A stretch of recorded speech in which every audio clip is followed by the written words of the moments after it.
Hello guys, in following video we are gonna study about piston crown. We are gonna study about three things. First is what is thermal stress. Second is about the piston crown, the components of the piston crown, the materials and the properties of the materials for which are used to build the components of the piston crown. And thirdly, we are gonna discuss about the cause, effects and the necessary measures which are to be taken to prevent it from happening again, from burning of piston crown and from carbon deposits in the cooling spaces. So we are gonna discuss about that in the following video. So firstly, हम पढ़ेंगे what is thermal stress. So it is a form of mechanical stress induced in a body when some or all of its parts are not allowed to expand or contract with respect to temperature changes. Simple मतलब यही है कि अगर कोई body है उसको अगर आप हॉट हीट अप करो या उसको फ्रीज़ करके कोल्ड कर दो तो वो एक्सपांड या कॉन्ट्रैक्ट होने की कोशिश करेगा। पर अगर वो उसका शेप की साइज़ ऐसी है, एक्सटर्नल कंस्ट्रेंट्स है, रेजिस्टेंस है या मटेरियल ऐसा है कि coefficient of conductivity many things are related, तो उसके वजह से अगर वो एक्सपैंड या कॉन्ट्रैक्ट नहीं हो पा रहा है तो उसके देते उसमें जो स्ट्रेस इंड्यूस होता है उसको थर्मल स्ट्रेस को कहते हैं। So mechanical stress induced in a body due to temperature change is called as thermal stress, is simple as that.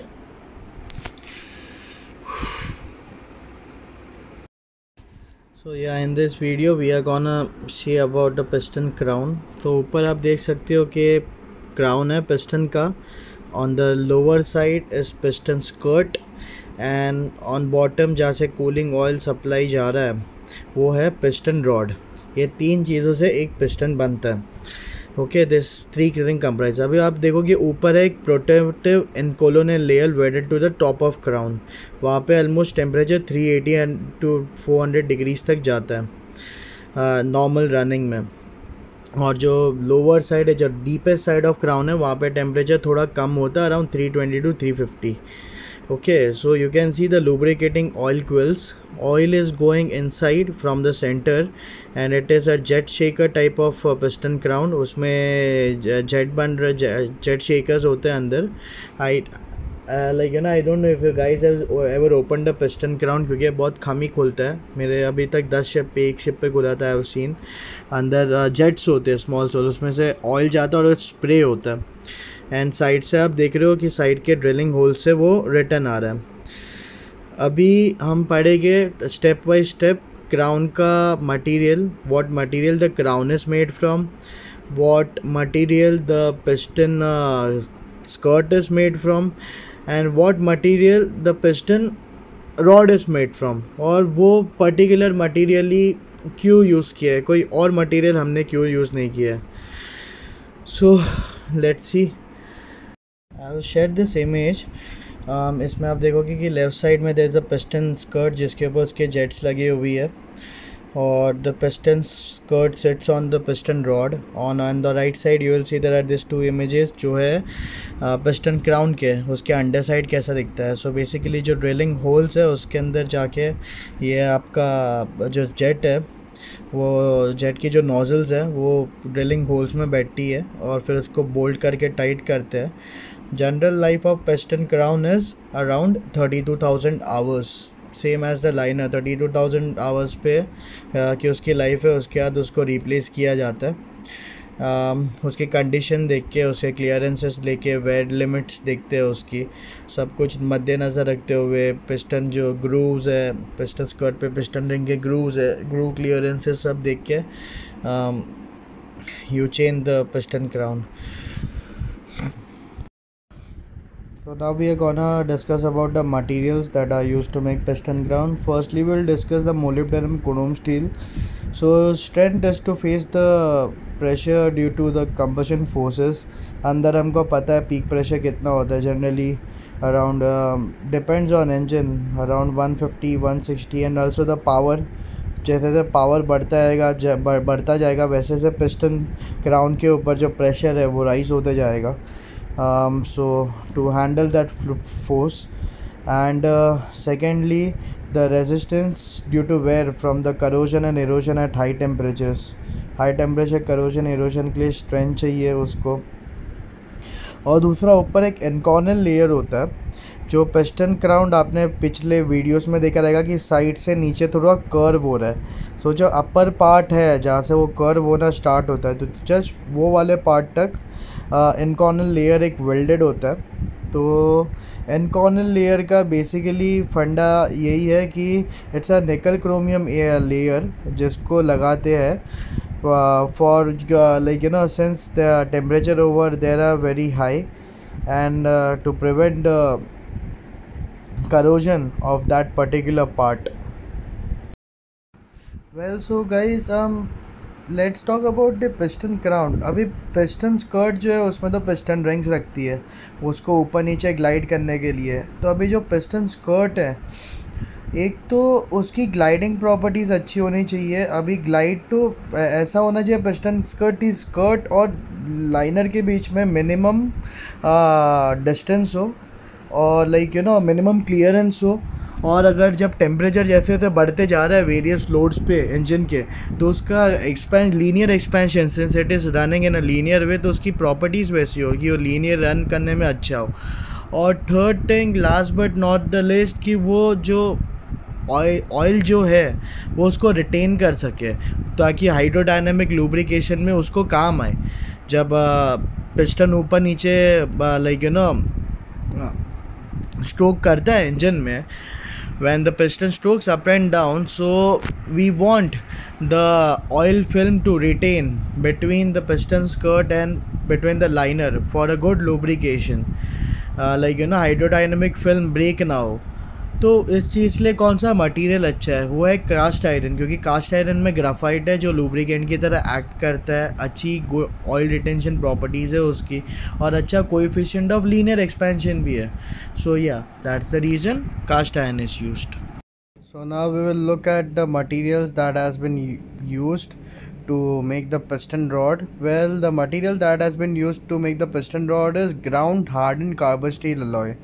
अभी जैसे ही नाम सजेस्ट करता है भाई वो ग्राउंडेड भी है हार्डन भी है. एंड इतना लाइक अभी you think about the piston rod right, वो स्टफिंग बॉक्स से ऊपर नीचे like you know every stroke में it's going up and down up and down up and down. और लाइक 60 RPM वाला इंजन रहेगा तो I think it will go up and down around 120 times in a minute.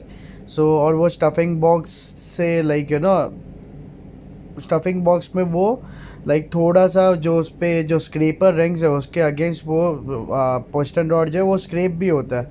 So it has to resist the wear because it is passing through stuffing box every time. It has to resist that wear which is gonna happen every time it pass. So इसके लिए एक material जो use होता है वो ground harden carbon steel alloy use होता है.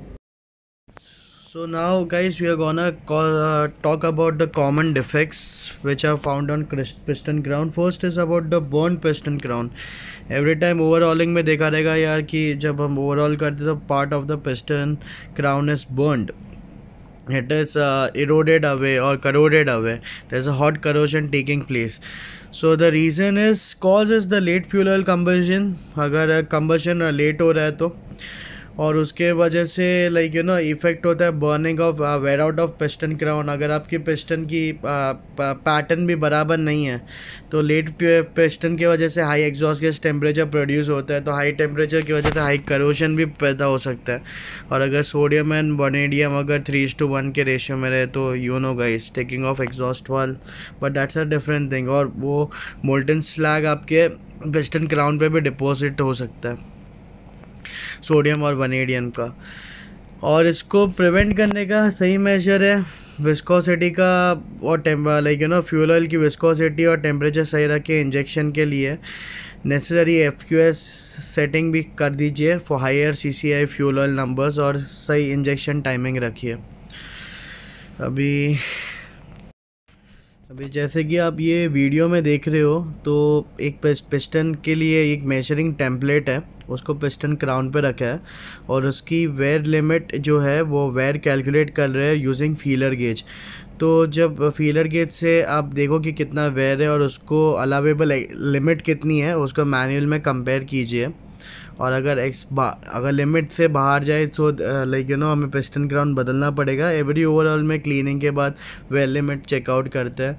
तो हायर CCI फ्यूल्स को बर्निंग में टाइम होता है, तो उसकी वजह से इग्निशन डिले होता है। तो FQS सेटिंग ज़रूरी है to compensate for the injection timing. और विस्कोसिटी और इंजेक्शन टेम्परेचर ज़रूरी है, right temperature for a good atomisation. Okay, so guys make sure कि आप सही विस्कोसिटी और टेम्परेचर मेंटेन करिए एट ऑल द टाइम्स।